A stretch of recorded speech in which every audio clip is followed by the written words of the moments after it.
Bonsoir et bienvenue dans Culturel comme tous les jeudis à 19h. On vous propose de découvrir la programmation en Sarthe pour les prochaines semaines. Et la rentrée, comme je disais la semaine dernière déjà, elle est bien chargée. On a plein de choses à aller voir. Bientôt, évidemment, ce sont les journées du patrimoine, mais pas que. C'est la grande rentrée des saisons et les festivals qui finissent l'année en beauté. On va découvrir tout ça pour les grands jusqu'aux tout petits. Restez jusqu'à la fin de l'émission. C'est tout de suite dans Culturel.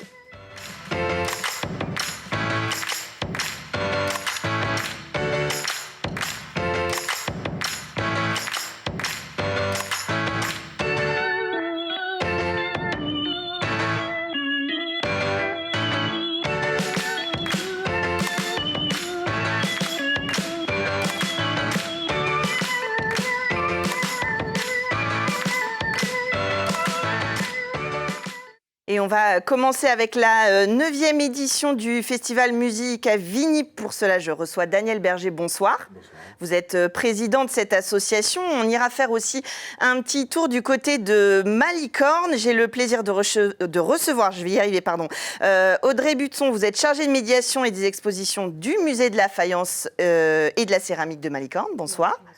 Et puis, Mathias Courtet, vous êtes co-commissaire de cette exposition Tour de table qui a lieu jusqu'en 2023, très riche, qui a lieu en ce moment au musée de Malicorne. Bonsoir. Bonsoir.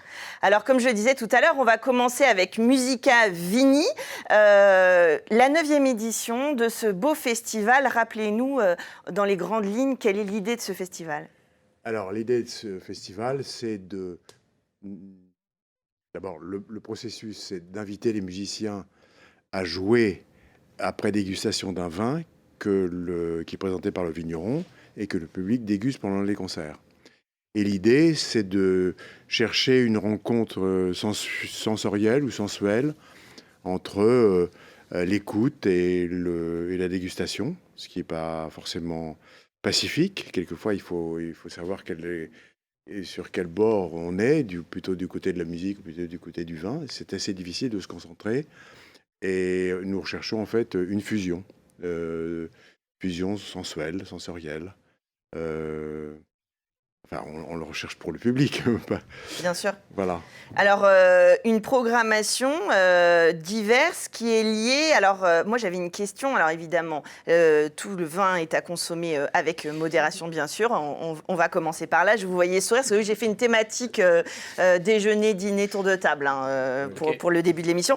Moi, j'ai une question. Est-ce que vous commencez par choisir vos vins et après, vous choisissez votre programmation ou l'inverse ? C'est une question qu'on me pose constamment. Ça dépend. Ça dépend. Quelquefois, on explore pas mal pendant l'année un certain nombre de bouteilles. Et quelquefois, le vin nous apporte une idée, une impression. Est-ce que ça va être du jazz ou est-ce que ça va être du baroque voilà. Et le contraire, si on écoute de la musique, quelquefois, on a envie de conjuguer avec des vins qu'on aime ou qu'on connaît, voilà. Mais il n'y a pas, si vous voulez, c'est pas une règle posée. Il n'y a pas de règle, mais alors ça veut dire que les gens qui apprécient le jazz n'ont pas forcément tous les papilles de la même manière que tous les gens qui écoutent du baroque. Alors du coup, ça veut dire qu'il faut rencontrer deux fois son public, à la fois sur la programmation viticole et sur la programmation musicale. On le rencontre sur la fusion, sur la conjugaison. Effectivement, il y a des amateurs de jazz qui n'aiment pas forcément le Savenière ou le Bourgogne, hein, mais je pense que le vin ou la musique entraîne l'autre, si vous voulez. Et ça se passe généralement très bien. Oui, j'imagine que tout est réuni pour que ça se passe bien. Donc ça a lieu, on ne l'a pas dit, au château de Pêcheseul à Avoise. Oui. Ce samedi 10 septembre de 15h à 18h. Et puis parlons de la programmation musicale. Il va y avoir de la musique baroque. Oui, alors nous sommes à Sablé. Hein. Ça fait 45 ans que le festival de baroque existe. Et on a tous été plus ou moins biberonnés, je dirais. À la musique baroque par la programmation de Sablé. Et cette année, c'est Arnaud de Pasquale et son ensemble, 2 violons baroques et une viole de gambe, qui, lui, est claveciniste, organiste, pianiste, pianoforte, mais c'est un claviériste, je dirais, éclectique, spécialisé quand même dans la musique baroque, et qui va nous jouer un certain nombre d'auteurs, de compositeurs français du XVIIe. Alors après, j'allais dire, on s'y attend presque un peu plus parce qu'on a dans l'imaginaire collectif des visions de clubs de jazz où on sirote un verre de vin. Il va y avoir un trio de jazz, en effet, dans la programmation aussi. Alors, il y a un trio de jazz qui a cette particularité d'être aux mains de grands instrumentistes classiques. Hein, ils sont à l'Orchestre de Paris, la plupart. Enfin les trois même, un batteur qui est également un percussionniste, et la question à lui poser serait peut-être qu'est-ce qui se passe quand vous jouez les figures du Boléro de Ravel pendant 14 minutes, la même chose, vous savez, et qu'est-ce qui se passe, quelle est la différence avec un solo de batterie de jazz?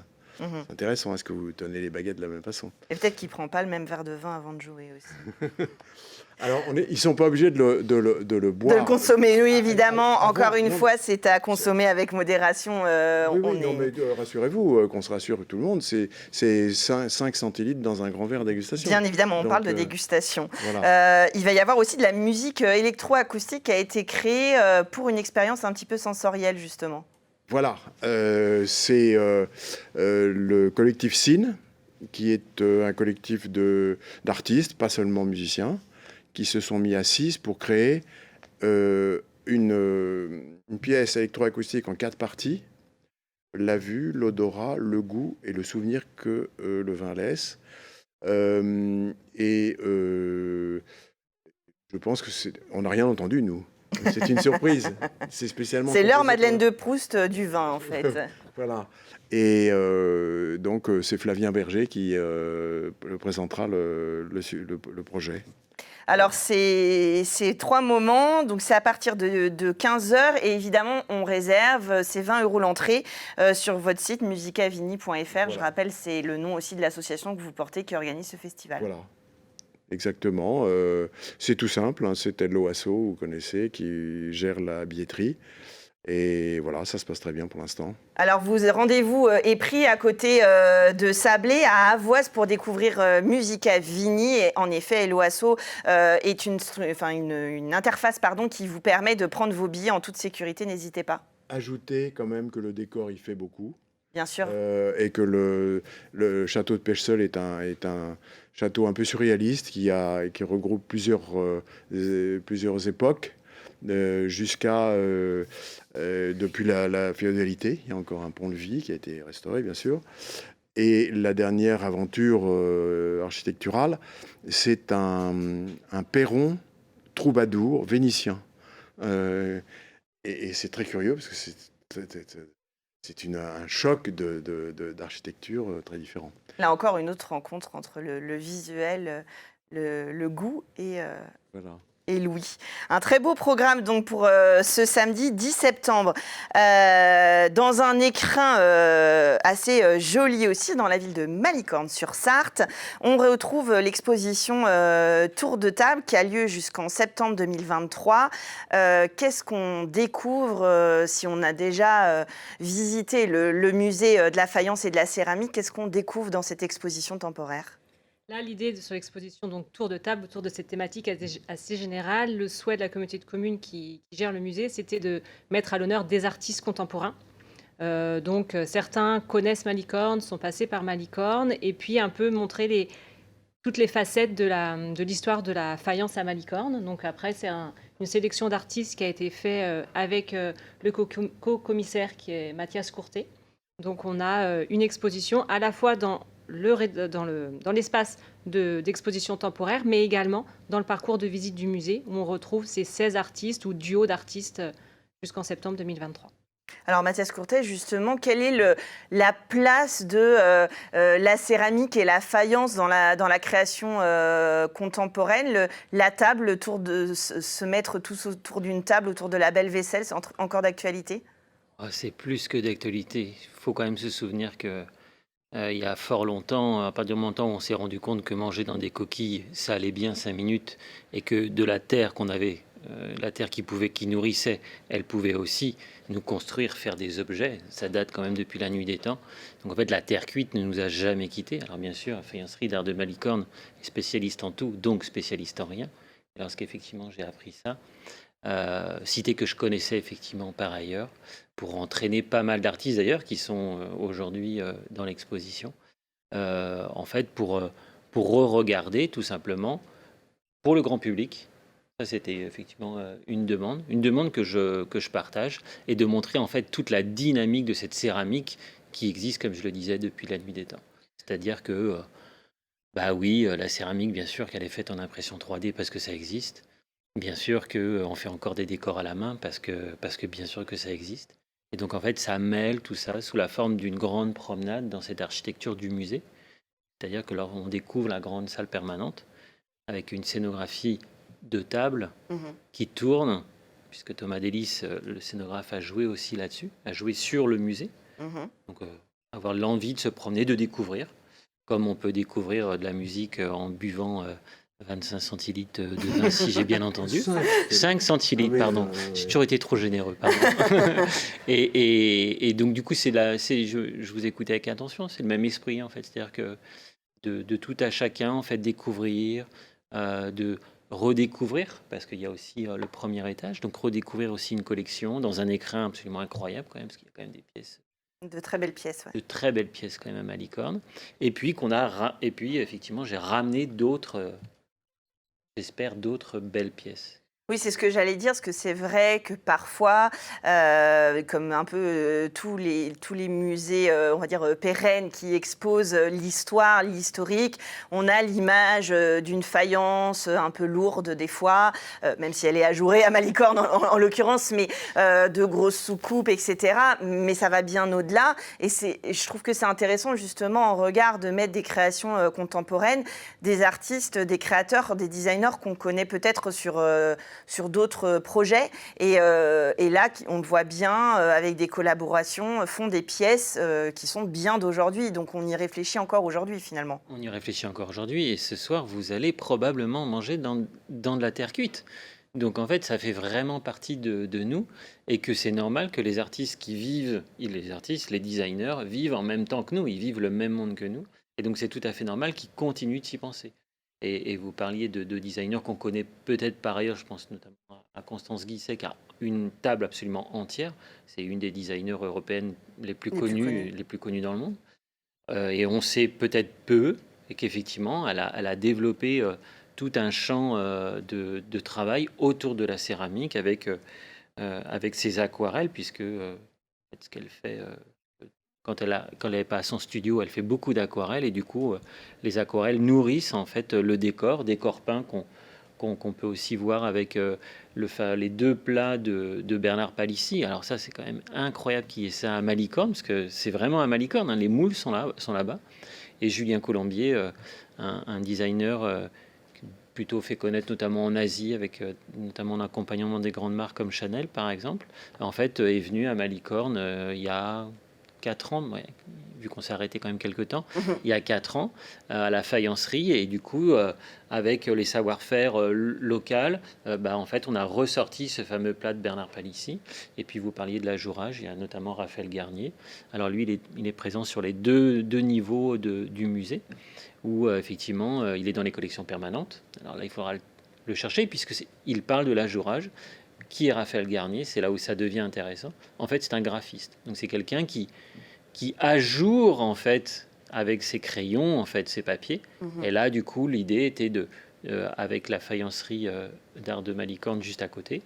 Et en fait, c'était de faire une collaboration sous forme de plane. Donc, en fait, quelqu'un qui a l'habitude de travailler sous des formes planes, tout d'un coup, de le travailler en volume. Alors c'est vrai que ça donne très envie. Il y a aussi un aspect décoratif. Alors on peut s'interroger sur la technique, on peut s'interroger sur l'usage, et bien sûr, libre à nous de s'interroger sur l'esthétique, qu'elle nous plaise ou pas d'ailleurs, mais qu'elle nous interroge. C'est une vraie expérience totale, comme vous le disiez. Il y a des visites commentées. On peut citer la prochaine, le 1er novembre à 15h, qui permettent pour tout le public de découvrir découvrir un petit peu différemment l'exposition. Et bien sûr, vous êtes présent pour les Journées européennes du patrimoine. Oui, donc on est ouvert bien sûr samedi et dimanche gratuitement en continu de 10h à 18h et on fera notamment des visites flash à la fois sur les collections permanentes mais également sur l'exposition temporaire. Donc voilà, c'est 15 minutes pour en savoir un peu plus sur les diverses techniques qui sont présentées par les artistes dans l'exposition ou sur l'utilisation du four qui est présent dans l'ancienne manufacture Chardon. Et en plus de ces visites où il n'y a pas besoin de réservation, on a des ateliers. Atelier main dans la terre, de manipulation, une nouveauté, un escape game culinaire, où l'idée c'est d'aller dénicher dans le musée des petites énigmes qui vont permettre de refaire une spécialité sartoise. Et puis, un artiste qui est présent sur Malicorne, Yacine Boutaleb, qui viendra les 2 après-midi pour faire de la démonstration d'ajourage. Justement, on revient sur cette technique très prisée à Malicorne. Et puis, on parle de la table, donc l'association des marmites sartoises qui sera présent le dimanche après-midi de 15 à 16 heures pour une démonstration de ce plat typiquement sartois également. Alors là, c'est intéressant parce que justement, c'est ouvert vers le public et avec le public, c'est-à-dire qu'on découvre l'histoire. On met les mains dans la terre, c'est vraiment le cas de le dire, ou on s'assoit à table. En tout cas, voilà, on vit pour un peu mieux comprendre l'histoire de cette ville, parce que là, si on élargit sur la communauté de communes des faïenceries, il y a évidemment, on n'est plus à la belle époque glorieuse, mais ça existe encore à Malicorne de la création de faïences et de céramique. Oui, bien sûr, il y a encore 2 faïenceries en activité, donc les faïenceries d'art de Malicorne, dont on a parlé tout à l'heure, puisqu'ils ont participé à l'exposition. Il y a également Bourjoli, plus d'autres artisans d'art qui sont présents dans cette petite cité. Et je voulais ajouter que c'était vraiment salutaire qu'en fait que ça existe encore, puisqu'en fait, pour rejoindre à votre première question, en fait, les designers s'emparent maintenant de nouvelles technologies et par exemple l'impression 3D, mon Dieu qu'on en fait des tartines, ben en fait l'impression 3D est en train de sauver des entreprises, puisque les moules maintenant, des moules incroyables, peuvent être réalisés avec cette technologie et donc du coup cette terre sur laquelle on vit, qui nous nourrit, qui nous construit, en fait, elle continue d'être vivante. Et c'est un des objectifs aussi de l'exposition qu'on a conçue sous forme de promenade, c'est-à-dire de découvrir comme ça un grand panorama. Et puis, alors c'est vrai que je suis venu 2 fois, parce que j'aime bien aussi écouter de temps en temps. Alors, je suis plutôt un garçon discret, hein, mais c'est toujours touchant de voir des gens qui disent « mais c'est de la terre cuite ». Bien sûr que c'est de la terre cuite. Bah oui, bien sûr. Mais bien sûr que c'est de la terre cuite. D'apprendre à regarder, en fait, et de se poser les bonnes questions, et puis de valoriser à la fois notre territoire et des savoir-faire. On y revient un petit peu à la terre aujourd'hui, et c'est vrai que la céramique et la faïence reprennent un petit peu du galon, on va dire. Donc c'est super de pouvoir découvrir ça. Un petit coucou aussi à nos amis du château de Malicorne qui sera ouvert pour des visites pendant ce moment-là et dans toute la ville de toute façon. Oui, pardon. Non, je voulais juste rajouter que les ateliers étaient sur réservation sur le site du musée. Exactement, vous allez retrouver toutes les informations sur le site du musée de Malicorne et sur Musicavini pour aller découvrir la photo derrière vous du trio de jazz, vous le saviez? Du trio de jazz, mais oui, ça défile derrière moi, c'est la magie de la régie, tout à fait. Je ne peux pas aller à tous les événements, mais en tout cas, je me régale au moins les yeux et d'en parler avec vous. Merci à vous d'être venus nous en parler sur le plateau et on continue avec la programmation tout de suite dans Culturel.